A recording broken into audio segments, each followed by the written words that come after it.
Testing, 1, 2, 3, testing. Technique. This is an interview with Mr. Warren Baker.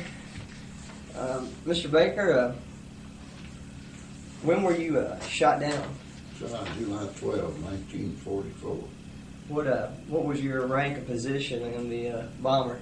I was an engineer gunner on a B-24 bomber. Where were you shot down? Shot down at Munich. We were bombing Munich. They had hit it several days before, and they were doing a good job on it. How were you captured once you? I bailed out. We were shot up pretty bad, and we knew that we couldn't make it back to the coast, back to England. So we headed for Switzerland, which is an alternative that you had. We thought we were in Switzerland, and there was a cloud cover, 9/10, 8-inch cloud cover. And when the peaks began to come up through the clouds, the pilot decided it was time to get out of there. So we were losing altitude. We bailed out he dropped down through a hole in the clouds, and we bailed out. Mm-hmm. And it was in the Bavarian Alps. I hit a little below the tree line. In the Alps, of course, you go up so far, and the trees are they quit. Mm-hmm. So I hit a little bit.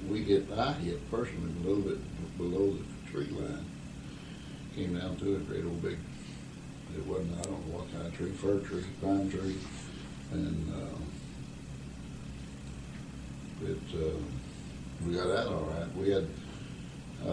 We counted all shoots. So everyone survived? Everyone survived. Everybody got out of the airplane. Mm-hmm. We had problems. Our radio man never did show. They said that he hit in the river, and that's possible. If he did, it wasn't a good place to hit because it was rocky. Rivers were quite rocky in the mountain. Mm-hmm. And we never did hear from him. The pilot inquired, and several people have inquired, and nobody ever heard anything from him. So who actually picked you up when you landed? I was picked up. I don't know how long I laid on the ground before I knew what was going on. Were you injured? Yes, knees and well all over. And there was a tree limb in my shoe, size of your foot, size of your leg. And when I hit the ground, as I say, I don't know whether I immediately got up or how long I laid there. Mm-hmm. But it wasn't long before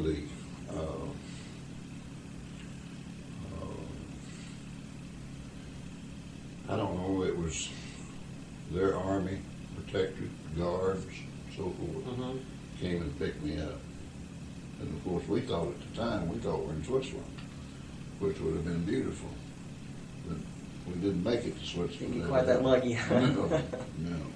No. Where were you taken after they captured you? They let us lay there for a while. We had two boys with broken legs, and they had to be taken care of. And by us, they didn't offer any help, so forth. And everybody was beat up in pretty bad shape. Our crews didn't train to bail out airplanes. So when you hit, then of course you you didn't know where you were hitting. It was pretty rough ground. We had boys that came down through rooftops. The pilot landed and stuck his both feet down through a slate roof. And this was, he wasn't hurt apparently. His legs was all skinned up. Mm-hmm. I don't know the extent of this. But they soon moved us out in 2 or 3 days. They moved us out, put us on a train, took us down to Innsbruck. Innsbruck is the northern part of Brenner Pass, where you go down into Italy. since that time, they've had the Olympics, Winter Olympics in Innsbruck. Mm-hmm. Took us to Innsbruck and put us on a train. We began to meet the public then, and it got quite bitter. How did the civilians treat you when you? They treated you called, their favorite word was swine. Mm-hmm. And then we found that out later when they called you a swine. You pretty low down on the totem pole. And they got pretty, not too much, they were loud. And it was frightening. Of course, you didn't know what they were going to do. Yeah. Did the soldiers let them harm you or throw rocks at you? No, the soldiers there kept us apart from them at that time. And they finally put us on a train and headed us north. And when we got up next to Munich, they took the two boys with broken legs off and said they were going to take them to the German hospital. And later I found out that they did and took good care of them. We stayed on the train and ended up in Frankfurt, Germany. Frankfurt, Germany was quite they had been bombed. It was as torn up city as I ever saw, Mm-hmm. as far as damage was done. And we got to even go through Berlin after this. But the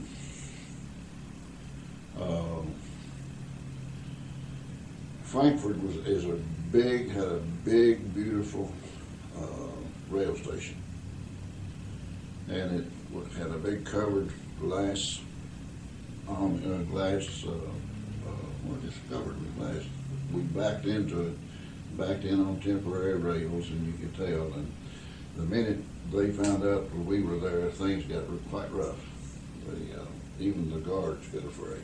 Mm-hmm. And you could look around, and you could look at there was not a building, a decent building standing. Everything else had been shot down. Of course, this was in July. We got shot down on July 12th. So it was in Tennessee 6 or 8 days after that we went into there, and they had been hit 2 or 3 days before, because we backed in on a temporary rail. And they took us off, and this is where we changed trains, and it was,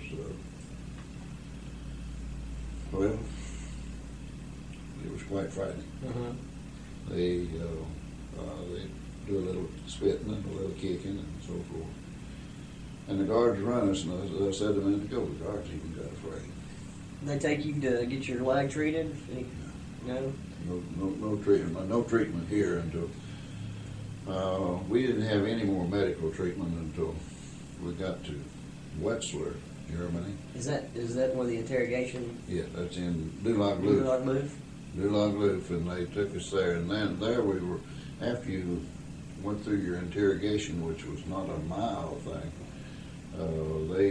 How long were you there at Dulag-Luft? we were there a week, 10 days. How were you treated while you were there? There, everything was fine. After you got through interrogation, the interrogation was there, and that's when they put you in your small cells and threatened with. They wanted the information, who you were, and all everything about you, what your targets were, and they. What was your cell like? I mean, it's just a little room. No, it's a small room. Yeah. Small room, but nothing in it, but nothing, just like a closet. Mm-hmm. And there they were. I'd heard sometimes they turn up the heat inside up there. They were quite bitter. They were quite smart. Uh-huh. I mean, the only thing that's the only thing we'd ever heard. All you tell them is your name, rank, and serial number. And he argued with me quite a bit. Your interrogator? The interrogator did. He interrogated, and when he got to talking, he asked me all the questions. He asked me where you lived and where you were from, and told us, as far as we know, you're not a soldier. You're in here to do damage to us and so forth. But he try to trick you a lot of times? Yes. Uh-huh. Now, after the second time, he let you go think. He threatened you with a Gestapo. He told you that he was going to as far as he was concerned, you had nothing to do with the 8th Air Force, and you didn't fly in on a bomber and a bunch of stuff. And he was accused you of being a spy, I guess. accused you of being a spy, and he continued to threaten you with turning you over to the Gestapo. We'd heard enough of the Gestapo to know that they were pretty mean. Mm-hmm. And finally, he decided he really didn't want you to tell him anything. He just wanted you to confirm some things that he knew. He got pulled down a notebook off of a shelf, and it had our tail markings off of our group, the ships, and you identified that immediately. I mean, you knew you had an idea. He had a copy of our orders that we shipped overseas in that book, and he was up to date up to within. This was the middle, or say the 20th of July. So he knew a lot about you when. He was within 20 days with his information. Our operations officer had made major on the 1st of July, and he told me the only difference in this picture, and he had a picture of him, in this picture is that the captain made major the 1st of July.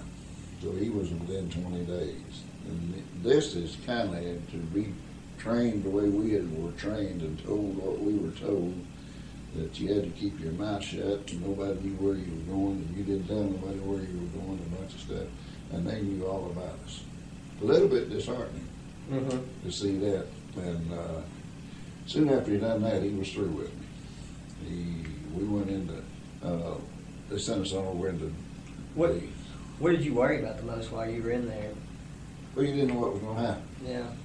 So you didn't know what was going to happen next. It was a constant threat. The civilians threatened you, your guards threatened you, and then interrogation threatened you, and you had no idea what was going to happen.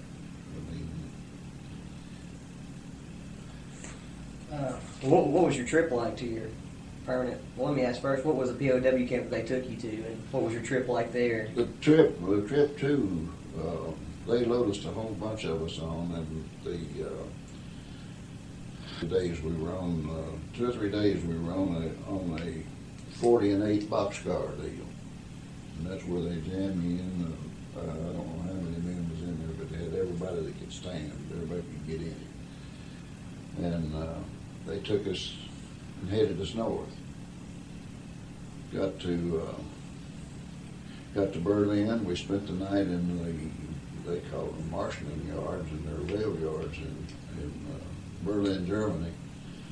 And the raft, which was the English Air Force, bombed it that night, and we got to both experience an air raid of our own. Pretty scary ordeal, huh? They, of course, you didn't know. You could look out that little old window and see the raft bombed on. They drop a flare,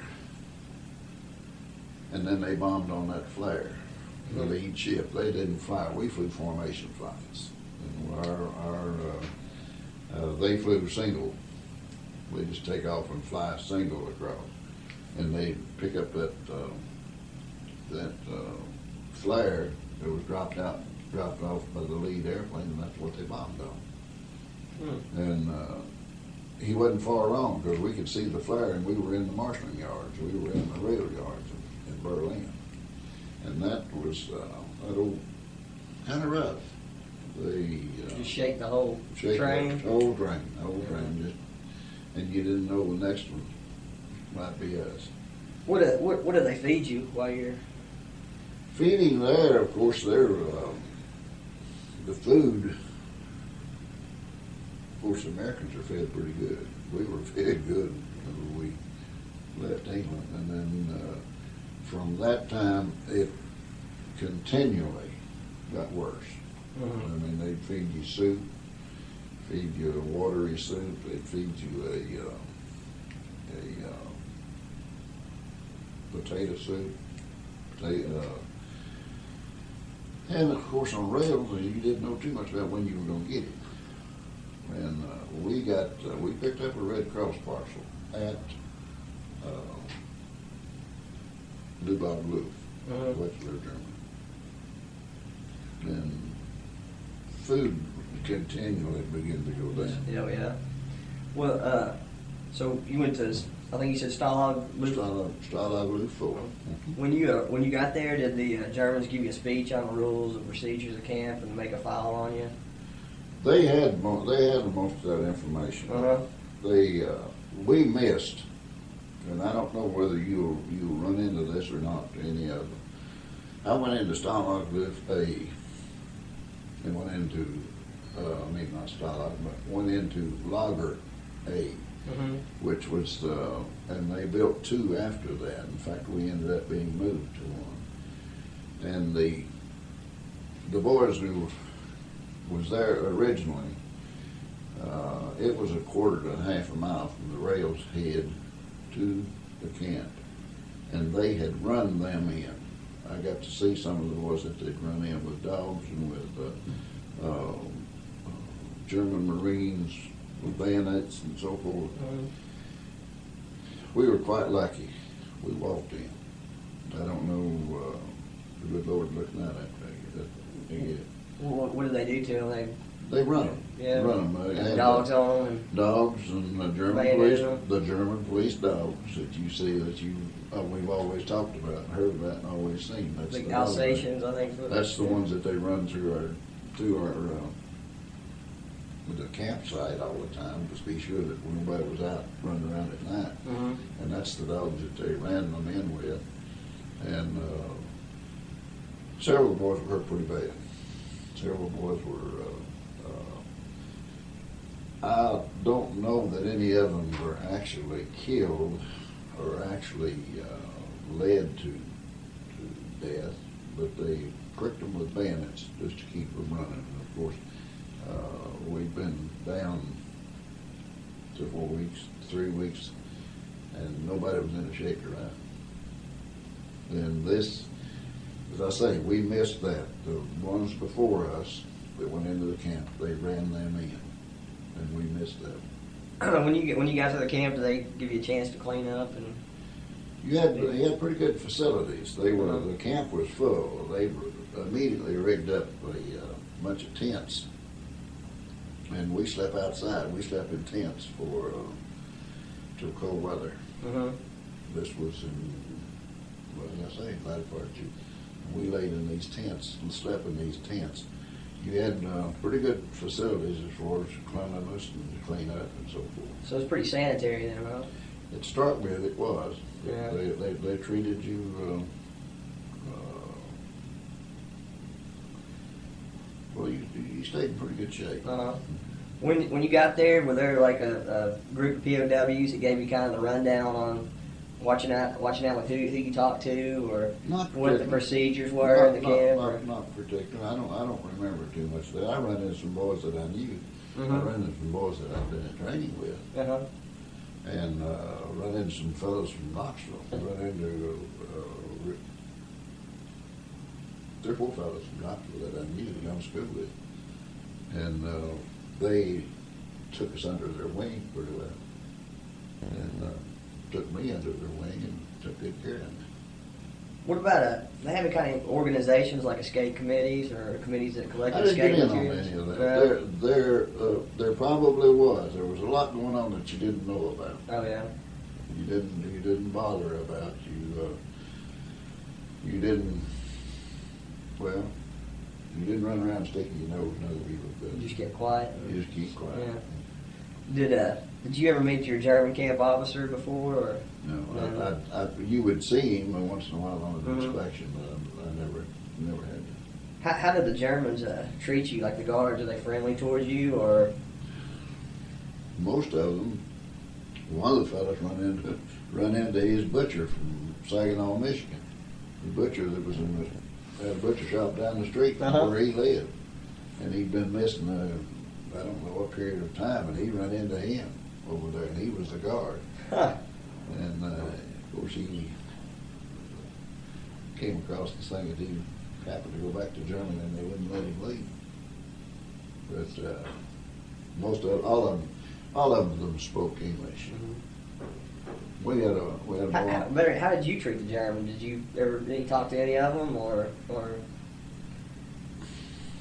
No, I don't know. You did talk to them later. You did because you traded with them. Because when we were there for a period of time, when we went on the march, we had you were with them day and night. Yeah, what kind of stuff did you trade with them? Traded cigarettes for their bread. Get their money, huh? Food, yeah. Yeah, you bargained with them. Uh-huh. And they liked our cigarettes. Yeah. How was the discipline in the camp by the Germans? How are people punished for? You had your rules. You knew exactly what to go. You knew where to be and when to be at a certain time. Mm-hmm. And they played for keeps. I mean, it wasn't. And I didn't have any problems out of them, but some of the boys did. What would they do to them? Most of the time, they take them out of the camp. Sometimes we wouldn't see them. They didn't, probably wouldn't see them anymore. They may move them to another logger or something, but I don't know that they ever did. Actually, they put them in. I heard about the cooler. They took them out, but we had one old fella that his nickname was Big Stoop. That was the bouncer for the guards, 6'4" or 5", and great old biggest hands you ever saw. Mm-hmm. Big Stoop was he ruled the roost, and nobody crossed him, and it wasn't right. And he'd grab you by the head and pull you up and jam you down in the ground and so forth. Like a post or something. Yeah, like he was quite a feller. And Big Stoop done an awful lot of their. He ran the things. He was just a. He beat up on some of the prisoners. Yes, he did. Yeah. If somebody got rough back with him, they got rough with him, he'd handle it real well. Of course, you were pretty much at a loss if he started beating on you. Yeah. Did you see anyone ever get shot for? Dot, I've seen when we got on the road after we moved out and for the march, they shot over our heads quite a bit, and this was to scare us more than anything else. Of course, you didn't know that. What the heck? Yeah. When you were stealing their potatoes and stealing some of their food. Living off the land there. Yeah, and we did quite a bit of that. You hadn't really done that to survive. So, how's it? Was the compound? I guess it was pretty crowded, huh? Or it became more. It was full. Yeah. Did it become more crowded as the war progressed on? As well, as an example, they'd if they lost 60 airplanes a day, that meant 600 men were shot down. Mm-hmm. And four of the 10 on the crews enlisted men. 6 on the crew was enlisted men. And it filled up pretty quick. There was 10,000. They estimated it 10,000 airmen in the camp we were in. And of course, they were shooting them down pretty regularly. What kinds of things do you have in your compound, like say furniture or whatever? Very very crude. Mm-hmm. Very crude. Of course, we didn't get that. Cold weather. It was cold weather before we got out of our tents. And the only thing you had in the tent, you just stacked your stuff up on your head of your, and they call them sleeping bags or tote bags. What were those? Tote in German, as I understand, is dead bags. In other words, they used them as their for their. Someone dies, they stick body bags. Body bags, Huh. and they call them tote. And that's what we slept on with very little Excelsior. What they have in them? little Excelsior, very little. Yeah. Very little. And we slept like that for, I don't know, cold weather, probably September, October. But then we moved into one of the new compounds, brand new compound, and everything. It was new, but it was still very crude, very crude. Just bunk wood beds, stoves and stuff like wood. that. Well, you had a great old big, like a big old stovepipe, and you used their, you heated it with their processed coal. It was a lump of coal that looked like about like that. It was all shaped the same. I don't know, they'd taken everything out of it they wanted, but just left enough just to fire it a little bit. And you had one of those. Hard to light up. Well, you never let it go out. Yeah. Were you ever issued any kinds of personal items like a toothbrush or razor? You got those at Dulag Loof. You got those when you first got shot down because you had nothing. They take any personal items from you when you're at Dulag Loof? Rings and watches. And did you ever get those back? Yeah. How often did you get a chance to shower or shave? You could shower and shave most time about every other day. Oh, really? What about doing your laundry? Laundry, it's according to if you planned it and you could get it didn't get too dirty. If you know what I mean. You didn't get too dirty to have to launder when you didn't have enough variety of clothes. Then they had to dry, of course, and it took. You could wash if you wanted to. Yeah. You could wash your clothes if you wanted to. You could shave if you want to bathe. What kind of medical treatment, or did they have medical treatment there at the camp? I never received any. Yeah. Never received any. I didn't have need to. The one part of it, I don't know whether November, December probably. We spent a month quarantined. Our barracks, we didn't get out of the barracks. They carried everything to us, and diphtheria. In other words, there was a case of diphtheria in the barracks, and they took him out. And when they took him out, they quarantined the rest of us. And I don't know. I think they were doing about the best they could. Yeah. Did you have a lot of pneumonia or dysentery in the camp? Or? Dysentery is there was a period of time you got over it. Evidently your body got used to it while you were still in the camp. Well, now when you hit the march, dysentery was very, very common. I mean, it was sickening common. Everybody had it. I mean, I've got a. Is that from lack of food or the kind of food you were eating? Yeah. You said you were just mainly eating off the land, what you could find. While we were on the road, we did. Yeah. February, they moved us out, and we walked and slept out. If you were inside, you were in a barn. If you a lot of the time, it ran about 50-50, and a lot of the time you were on the ground. How often did you get to eat while you're in the camp?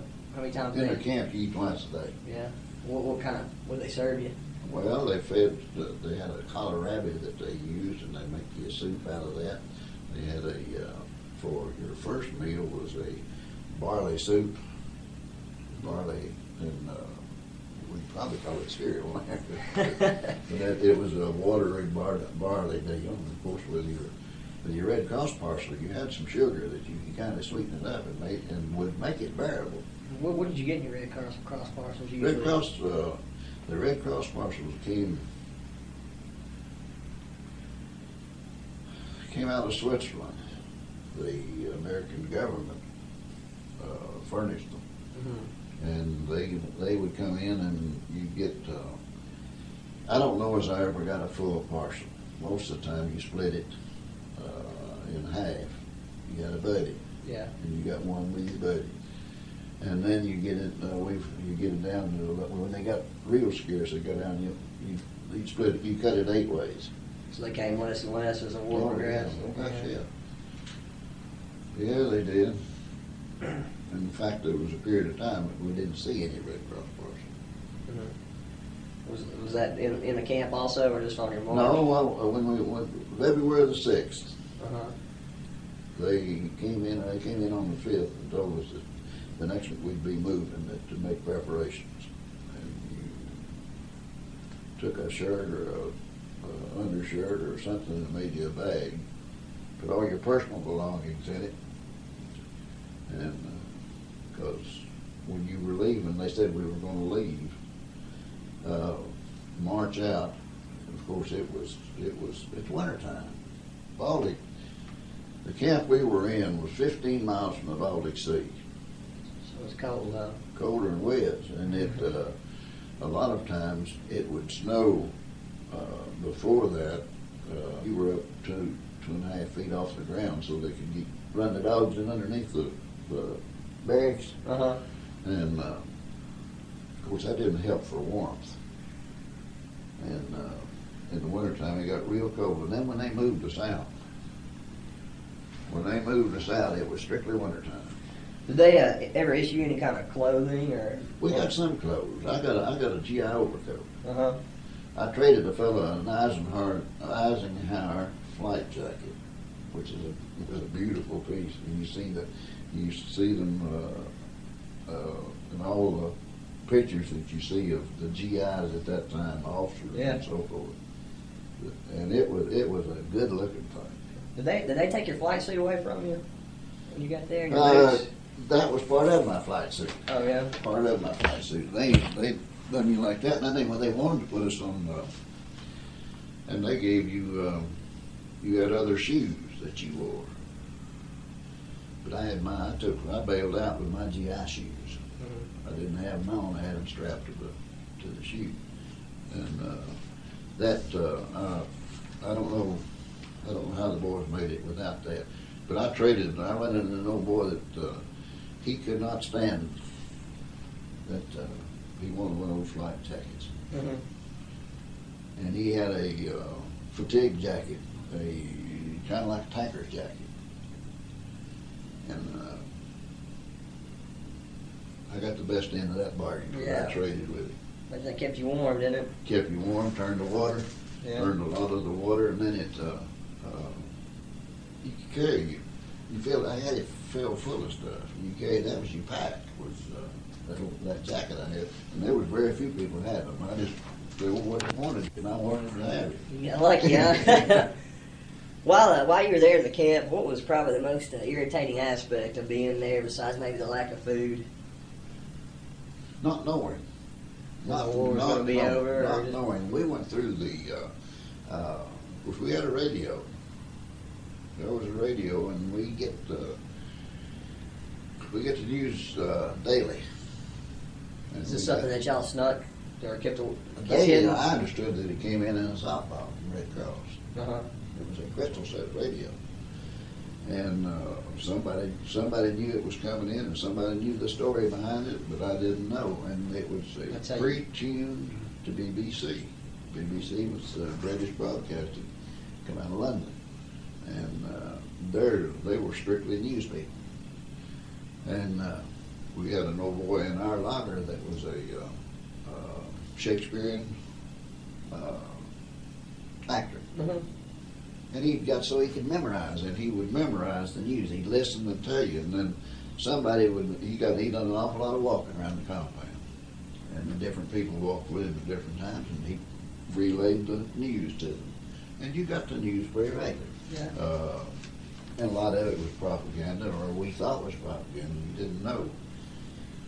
But we got the news, and of course the Battle of the Bulge we heard about it. We were still in camp in the Battle of the Bulge. That was Christmas time. And we didn't believe it, but we found out that it really did happen. Very, very serious. So I guess not knowing, that was probably the thing you worried about the most. You didn't know what was happening at home. You had no idea. I got a few letters in December, and then I knew that they knew that I was dead. Yeah. But I didn't know that they knew. I knew I was all right. I mean, that They didn't know. They didn't know it. How did you receive mail? I got, as I say, I got about mail 2 times, a couple of times. Got no packages.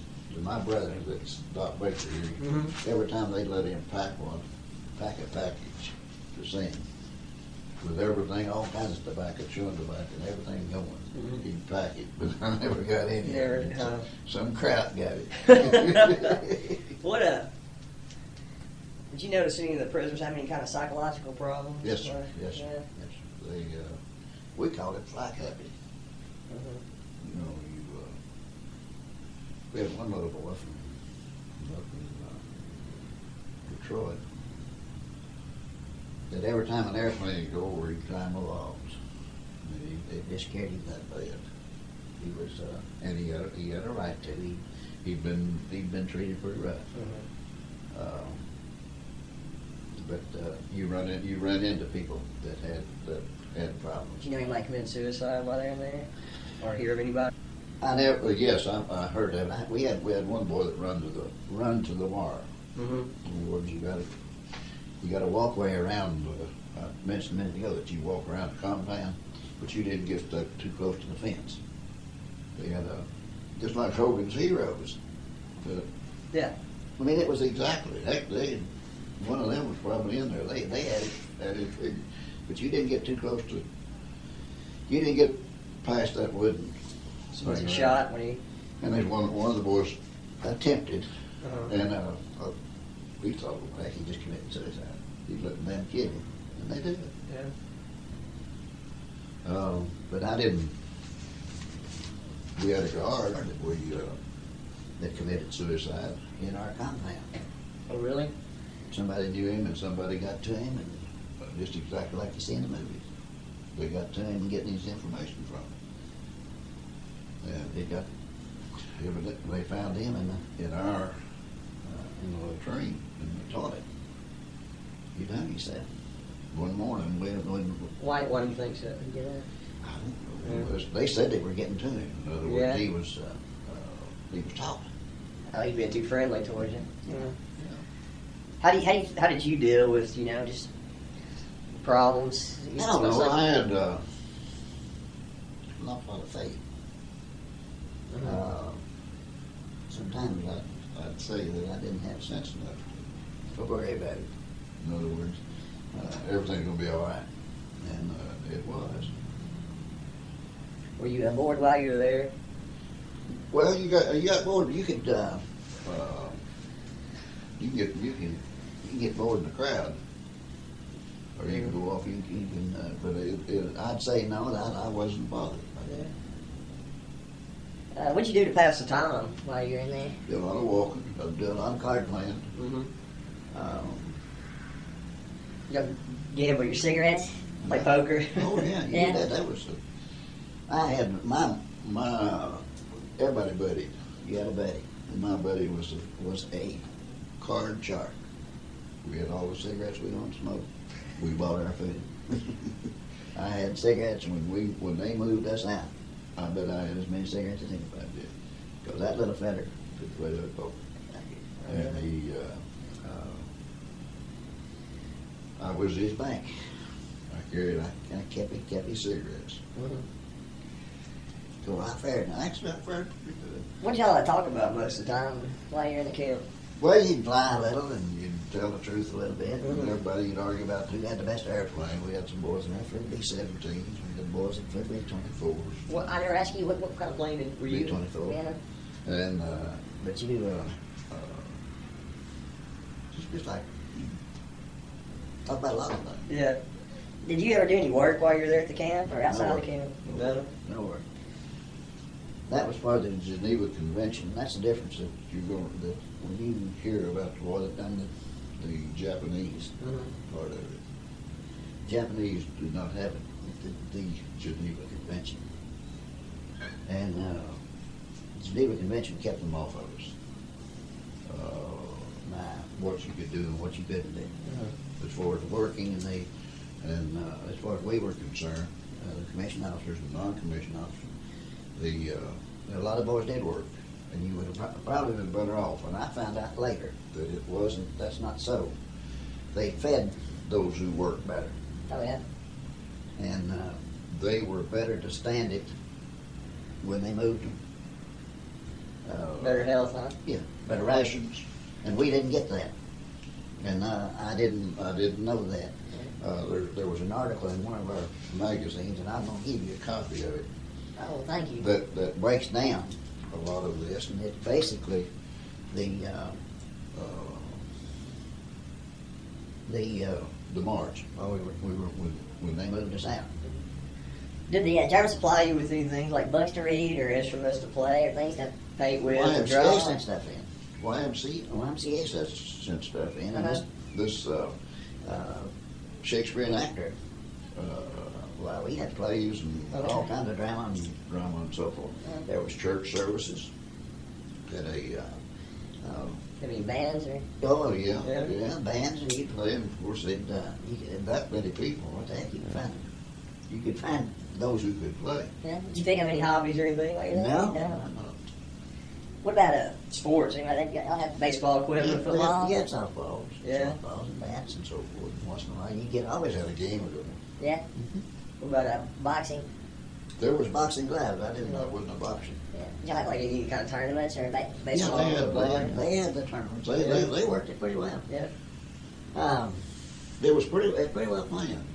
I mean, then the Americans basically planned it. I mean, it wasn't the Germans' idea. We got the things in from YMCA Center through the Red Cross. I guess I don't know. But anyway, that's when we got a radio.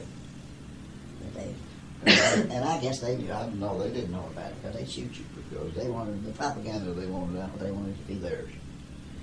They ever give you any propaganda or anything? Oh yeah. Well, they even issue your the German papers, and of course, one of my crew members spoke fluent German, read fluent German. His grandmother, he never heard her speak any English. He was German. Oh yeah. And he was. We used him all the time when he was with us. He was one of the boys that had a broken leg. But he said he'd know more about what they were talking about than they did. I guess that came in useful. Oh yeah. And he would never. They didn't know that he could. Oh yeah. It was I don't know whether it was decided early that he would not talk to any of them. He would just listen. And he'd get them out. He would tell you what they're talking about. They couldn't figure us out. They couldn't figure the Americans out. Oh really? How so? No. When you were flying, you'd send 1,000 planes over a day, and they'd shoot down 100 of them, shoot down 60 of them, and tomorrow there'd be 1,000 back. They couldn't figure that out. Did you or any others play tricks on the Germans, like mess up roll call, or I read that with the Germans, a lot of times they try to listen in on the conversations of the barracks, and sometimes just things like that. We had they would feed when we got to Wetzlar, got to Dulag Loop. So they gave you medication? Yeah, castor pills and things like that. I mean, for didn't have pills was the biggest thing. We had more fun out of it. And when we were on going from Wetzlar, Germany, up to the camp, and all that boxcar for several days, somebody got the big idea of giving the German guards some castor pills, and it worked. In other words, you tell them they're ready to make you strong. You pat the muscles and so forth. If they were dead for you, like they vitamin pills and so forth. What were they? Well, they were like, would make you run. Yeah. And of course, they were with us just like we were. They didn't have a chance. They didn't get off of the train any more often than we did. And when they would have to go to the bathroom, they'd have troubles. And we fed them so good. I mean, make you strong, yeah. We done a pretty good job on them like that. Had a boy down in he was a doctor down in Atlanta. Was a little bitty fella. And the only shoes he got was considerably bigger than he needed. And he was the last man in the count line, going down the count line. And they'd start off in the German guards, and he wouldn't look at you in the eye. Very few times would they ever look at you in the eye. When he's counting, he'd look at your feet. So McRae would take his shoes off and reverse them, put his left one on his right. And that German cot be going down through, and of course he'd count maybe 150 men down through there, and he'd get down to the end of it, and that'd shake him up, and he'd lose his count. Oh, you get mad. That every time you got a new guard, you got them shoes changed. The good fellow would change his shoes. So we kept that going for that. And we'd laugh at them. Yeah, that help you pass the time, huh? Yeah. So you get to celebrate holidays while you're there? Yes, Yeah. celebrate Christmas, celebrate the holidays. Of course, Christmas, and very little. Thanksgiving wasn't hard. Of course, everybody knew, you could figure. Somebody was smart enough to set up a calendar that you knew what day it was, when it was, and so forth. Christmas, we had a quiet Christmas. Oh, yeah? Did you get it? Fix up a pretty good meal? And Fixed up, saved for Christmas. You saved your meal for Christmas. Yeah. Saved your sweets for Christmas. Mm-hmm. See, well, I've asked you when you were evacuated, what was it like when they evacuated? I guess you were telling me that's probably the worst part of it. That very definitely was the worst part of it. They moved you out. Snow was on the ground, and colder than whiz. And the first day out, we walked better than 20 miles. What the heck we hadn't done, we'd walked around the compound a few times. Your feet got wet. You got blisters. And then they took us to a open field that had been cleared, woodland that had been cleared. And that's where we spent the night. And things were just tolerable. I mean, you didn't know when you were going to get your next meal. You was carrying what you could carry, but and you were cold. You were well. A lot of people wasn't dressed for that weather. None of us was dressed for that weather. Did the Germans mistreat you? Like, did they bayonet anybody? Or No, didn't bayonet anybody. You had no problem. We were pretty well told that you would survive better if you stayed in the group instead of running out. So you did that. A lot of boys did escape later in the war. Later when after they've been on the march a while, some of the boys stay buried in the straw at night, or the next morning we leave out and then run maybe the next night. Anybody die? Any of the POWs like out there from like a food or medical attention? They told you if you fell out of the line that they'd shoot you. No, that was the rule. And I believed that they would. I mean, I had no reason to believe that they would. I had no idea what would happen to you if you did. Dysentery was bad. I mean, it was because we had stayed pretty clean. You had, say you had 2 pair of underclothes, and you messed up one, and if you didn't have some place to wash it, you carried it. Yeah. You had, and dysentery started pretty bad, Jim, quick. No water, you melt snow if it was snowing. Get you a drink. There's no water available. The food you were eating was what you would eat. And then it got down to a place when they'd march you into a barn or into a barnyard. They fed their cattle on chopped potatoes. Like, you were lucky if they steamed them. They had big steam vats that they'd take this, run steam through there and cook the potatoes and then feed them to the hogs.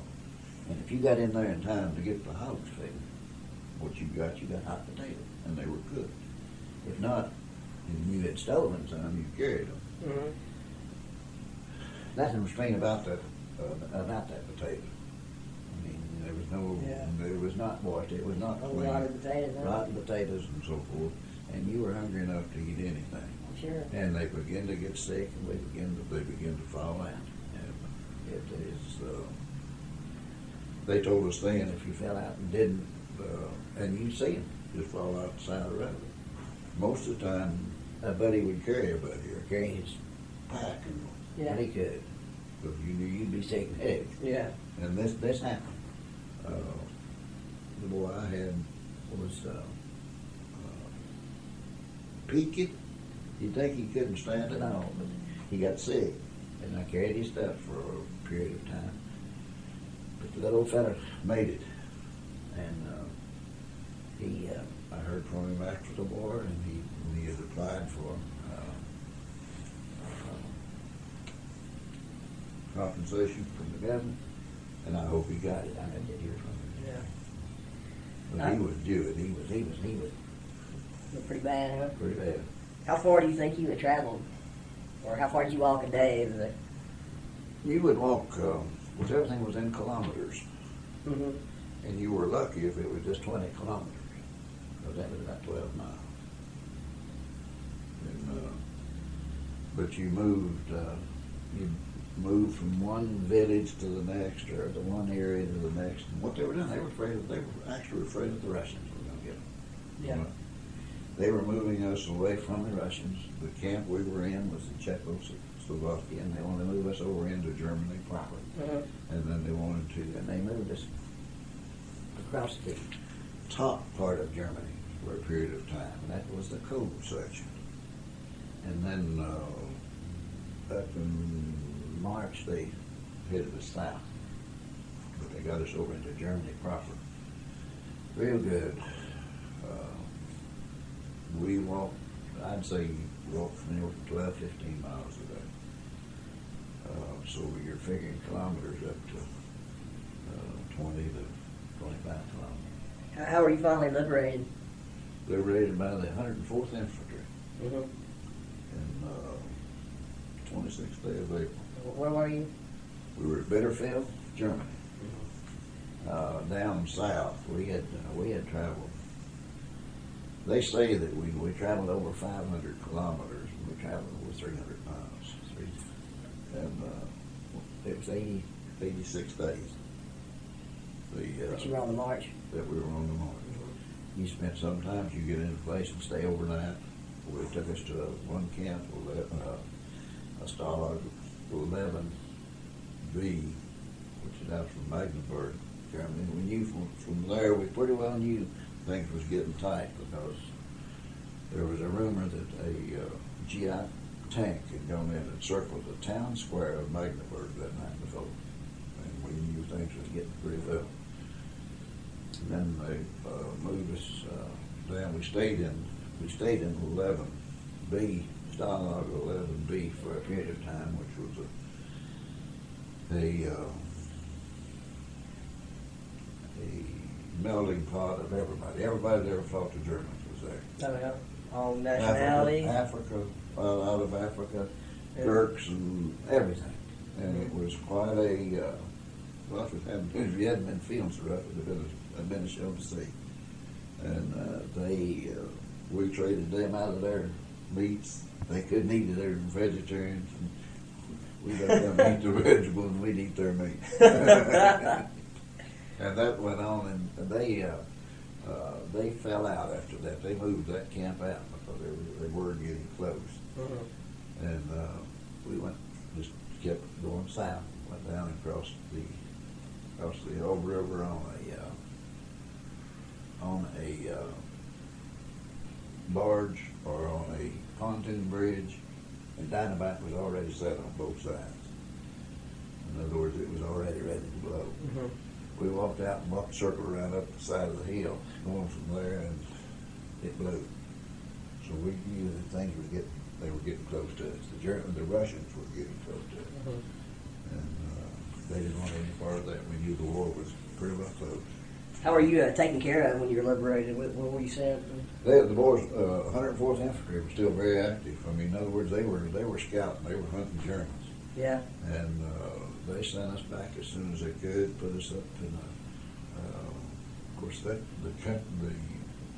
the area they were in was strange to them.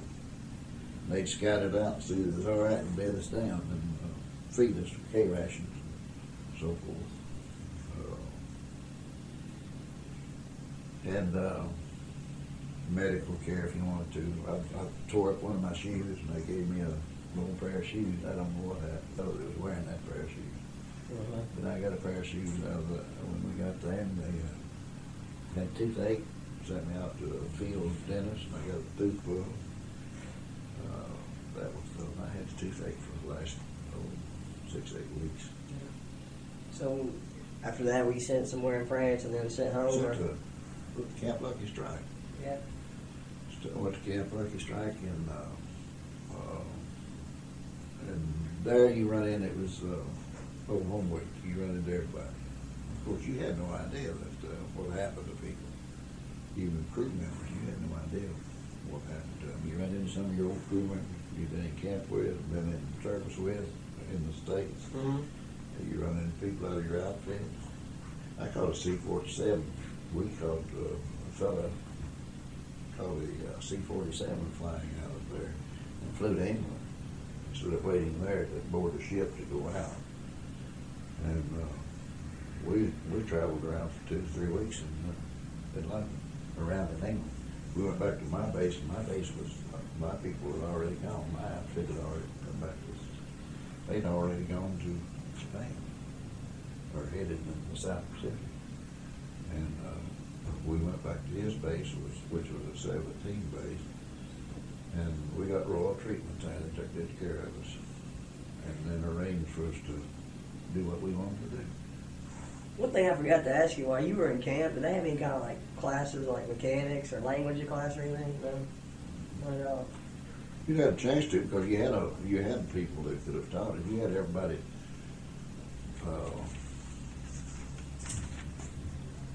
Other than what they do, they just entertain themselves, like in their